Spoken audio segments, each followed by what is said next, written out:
Oi, ontem eu não tive a oportunidade de falar de um assunto que eu acho relevante, não apenas do ponto de vista político, que tem um ponto de vista político, mas principalmente do ponto de vista do sentido humano da vida.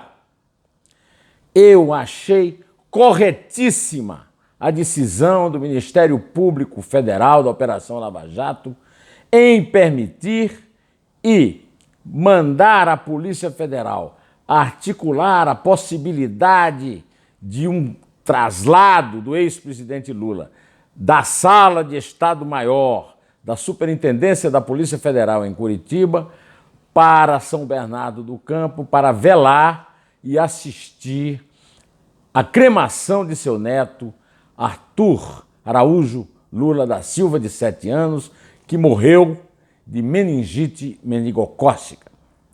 Achei corretíssima a juíza Solange Mebus, que é a responsável pela execução penal lá em Curitiba, que autorizou, e a Polícia Federal que realizou esse traslado. Acho que existe um valor que fica acima de qualquer outro, acima das ideias, acima da luta, acima das próprias atitudes que uma pessoa tomar na vida, sejam elas lícitas ou ilícitas, há o primado da vida humana. Ninguém pode recriminar uma atitude como permitir que na verdade, ele não é prisioneiro, porque não está preso, né? Mas está cumprindo pena lá num espaço reservado, tem a sua liberdade muito limitada, embora eu continue achando que o lugar correto dele seria na cadeia, porque ele está condenado e pode cumprir pena, começar a cumprir pena, porque foi condenado em segunda instância e já foi condenado de novo.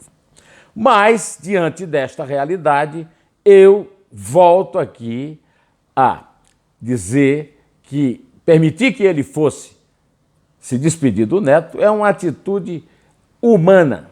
Tem muita gente aí que se diz cristão, que fala em Deus, Deus, e que na hora H age como se fosse bicho, um animal irracional. Aliás, desculpe qualquer animal irracional, porque é muito pior.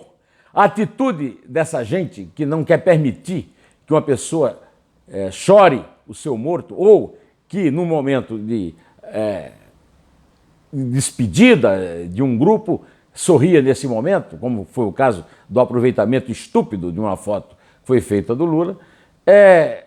Ou seja, essas pessoas querem ficar acima do bem e do mal e Deus não aceita isso. Deus não aceita a desumanidade. Deus deu a vida e Deus quer que as pessoas respeitem a própria vida e a vida dos outros. É uma atitude humana, está acima da política, de ideias, de críticas que você possa fazer a uma pessoa ou não. Pois bem, quem não toma essa atitude humana é o tirano, o ditador. Joseph Stalin, secretário-geral do Partido Comunista da União Soviética e criador disso aqui. Eu já recomendei esse livro aqui, Arquipélago Gulag, onde ele prendia e mantinha sob tortura os seus inimigos. Do lado oposto, depois eu vou discutir esse lado oposto, Adolf Hitler, com os campos de concentração, Treblinka, Sobibor, Auschwitz, são pessoas e regimes desumanos. Não só os tiranos não, viu? Quem teve a oportunidade, como eu tive, de ver um documentário chamado Arquitetura da Destruição, um documentário sueco a respeito da mortandade coletiva nos regimes nacional-socialista da Alemanha, lembra que a primeira cena é uma pacata aldeia germânica, onde foi fecundado o ovo da serpente do nazismo e a destruição que ele provocou. As pessoas que se congratulam com a morte, seja de quem for, não merecem viver a vida, porque só merece a vida quem respeitar a vida. Nisso eu incluo o próprio Lula. O Lula chegou no velório do seu neto e proibido de fazer manifestações públicas. Aliás, não havia também assim uma grande massa, né, à espera dele para recebê-lo, mas foram tomadas as devidas precauções, inclusive o presidente do Instituto Lula, Paulo Akamoto, foi lá conter alguma tentativa de politizar o velório. O próprio Lula confidenciou a pessoas escolhidas para distribuir essa besteira de que o neto que ele estava velando tinha sofrido bullying na escola. Eu não duvido. O bullying é uma manifestação selvagem do ser humano. E essa manifestação, muitas vezes, é praticada na primeira infância. Mas por que é que o neto do Lula sofreu bullying? É porque ele está sofrendo injustiça, como ele disse? Não! O neto do Lula que morreu, cuja morte lamento e choro, ele sofria bullying na escola porque o avô é um canalha, praticou crimes terríveis, roubou, fez um roubo espetacular no Brasil e está sendo punido por isso. Não está sendo perseguido, não é um preso político, é um preso comum. Lamento que o neto tenha sofrido bullying, mas mesmo assim, eu também sofri bullying na minha infância e estou aqui com 67 anos. Eu gostaria que o Arthur Lula da Silva também chegasse aos 67 anos. Nessa mesma pasta eu coloco a senhora Gleisi Hoffmann, que distribuiu um tweet também atribuindo a morte do menino, como disse o próprio Lula, a perseguição que o Lula sofre. O menino morreu de meningite meningocócica, uma doença transmissível e que se evita com vacina. Não sei por que o menino morreu de meningite meningocócica, mas meningite meningocócica não tem nada a ver com o que o Lula fez, com toda a canalice que o Lula praticou no Brasil e que está pagando por isso e que ainda vai pagar por muito tempo. Do mesmo lado, do mesmo jeito, do lado oposto, lamento profundamente, por exemplo, o deputado Eduardo Bolsonaro, que comentou essa saída do Lula para ir para o velório do neto, dizendo que isso aí só dá mais fama. O Lula não precisa de fama, eu não gosto disso. Conheço muita gente que não gosta. 58 milhões de brasileiros votaram contra ele porque não gostam. Mas ele continua famoso e forte.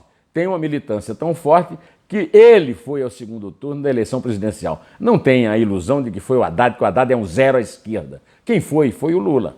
Então, o Eduardo Bolsonaro, além de estar pecando contra o sentimento humano que a pessoa deve ter para preservar a vida e lamentar a morte, ele devia ter aprendido isso.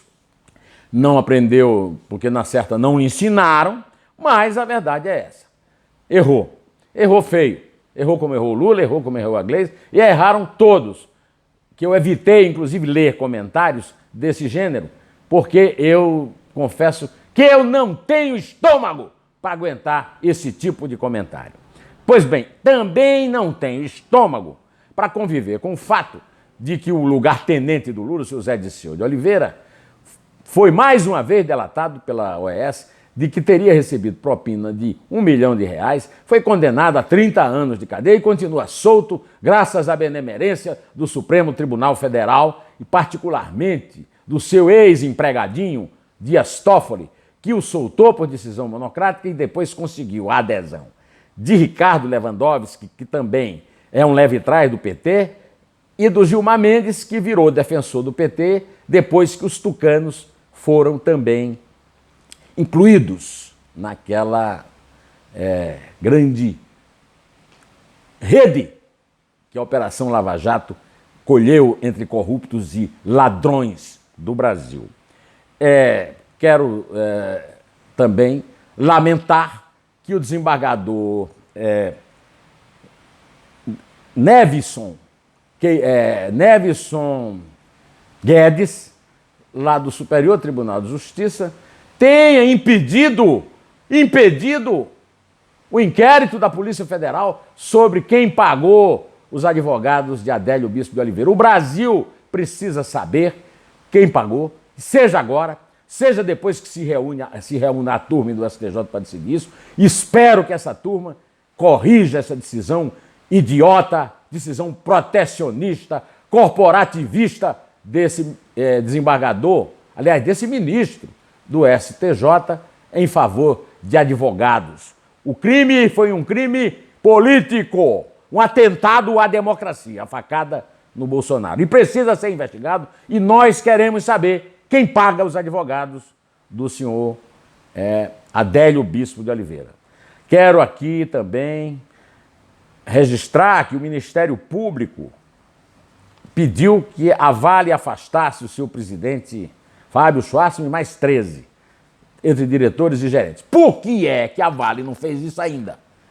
A Vale é realmente um repositório de excrementos, pior do que os excrementos que jogam fora e que arrombam represas em Minas.